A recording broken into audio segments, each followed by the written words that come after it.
The recent Capitol Hill hearings of Supreme Court Justice Brett Kavanaugh may have been the biggest flashpoint of the Me Too movement to date. The hearings raised the question of standards in the Me Too era.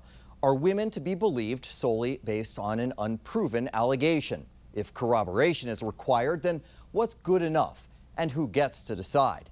Those are some of the tricky questions raised by abuse allegations made against a top Democrat official, Congressman Keith Ellison, by an ex-girlfriend who spoke to Sharyl this week. Karen Monahan, a Sierra Club organizer born in Iran, had a long-term but rocky romantic relationship with Congressman Keith Ellison. I met Keith Ellison when I was doing community organizing work. Monahan now claims Ellison, the #2 official in the National Democratic Party, subjected her to long-term psychological abuse and one instance of physical abuse.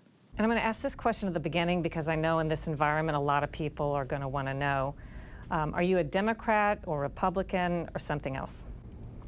All my life, I have voted Democrat. Monahan was home lying on the bed in August 2016, she says, when an argument started before Ellison left on a trip. He walked in, he asked me to take out the trash. I shook my head yes, but I kept looking down at my phone. She claims she managed to video some of what happened next on her phone. We only know because her adult son told about the video on social media, but she's declined to show us or anyone else, saying it's traumatizing and embarrassing. I just wanted him to leave, and when I didn't look up at him and I shook my head, that's when he said, "Hey, I'm talking to you. You need to listen." And I was stunned, and that's when he grabbed my ankles and said, "You need to get the out. You need to get the out now." And he started grabbing my ankles, trying to pull me off the bed, told me I was a bad guest. You were a guest in his house? I lived there. What happened after that? He kept trying to pull me. I put my body weight. He didn't pull me off the bed. He was trying to drag me off the bed. And then he looked down, I guess, and knocked my flip-flop off I had flip-flop house shoes on, knocked it off my foot, and told me I better be the out of his house. Monahan claims that capped off years of psychological abuse. Afterward, they patched things up off and on until they broke up for good in January 2017.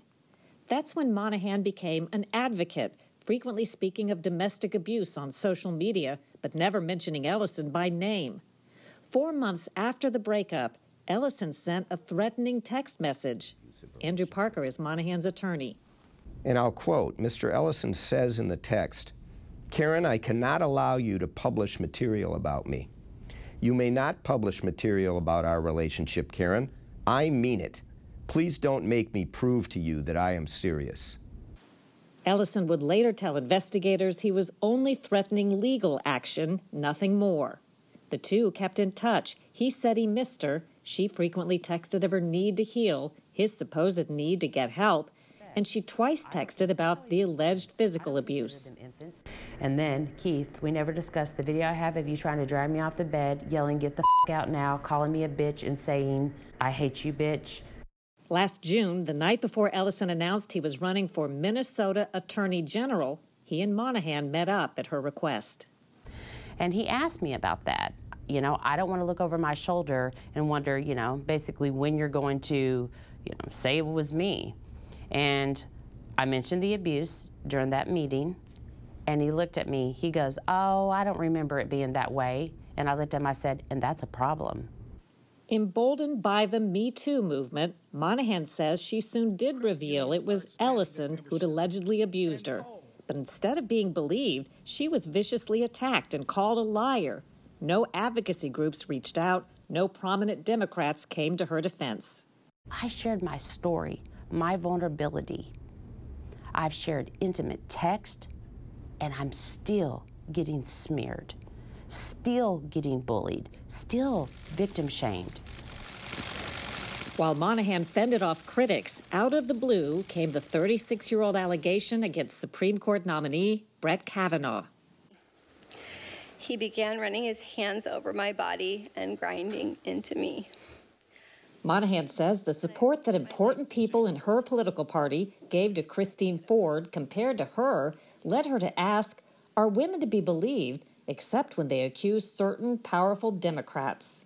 The Minnesota Democratic Party launched an investigation into Monahan's allegation, limited to the single claim of physical abuse.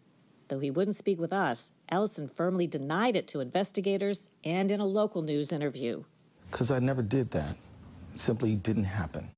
Monahan turned over to investigators medical records from nearly a year ago showing she'd reported emotional and physical abuse by Congressman Ellison. 3 witnesses testified Monahan described the alleged physical attack to them in the months after it happened, telling one she was scared of Mr. Ellison. It certainly is far more evidence than Dr. Ford had in the Kavanaugh case. But it wasn't enough. A week and a half ago, the Minnesota Democrats' investigation found both Monahan and Ellison were credible. An allegation standing alone is not necessarily sufficient to conclude that conduct occurred. Conclusion: physical abuse could not be substantiated. In short, Democrat officials said Ford's claim alone was enough to believe her, but rejected Monahan's even though it was backed by witnesses and medical records. The same people that are questioning Ms. Monahan, the people who say they stand up and support women against abuse and violence, they're silent. Many others are not just silent, but are smearing and attacking Ms. Monahan, even though she is just telling her story. We hear the slogan, "Women are to be believed," and yet you haven't been the recipient of that benefit of the doubt by some people. What does that say to you? I have one side talking about anti-Muslim rhetoric. I have the other side totally disregarding that I'm a woman of color, I come from a Muslim country, I am an immigrant. They're saying mine's not a Me Too story. Basically, they're saying you're invisible here, here, here, here. I'm not invisible, and I'm taking up space. Monahan told Sharyl that she's never had any interest in filing a criminal complaint, that her motivations are rooted in healing. She told investigators she does not believe her allegations against Mr. Ellison disqualify him from being Attorney General, and she, quote, is okay with him winning.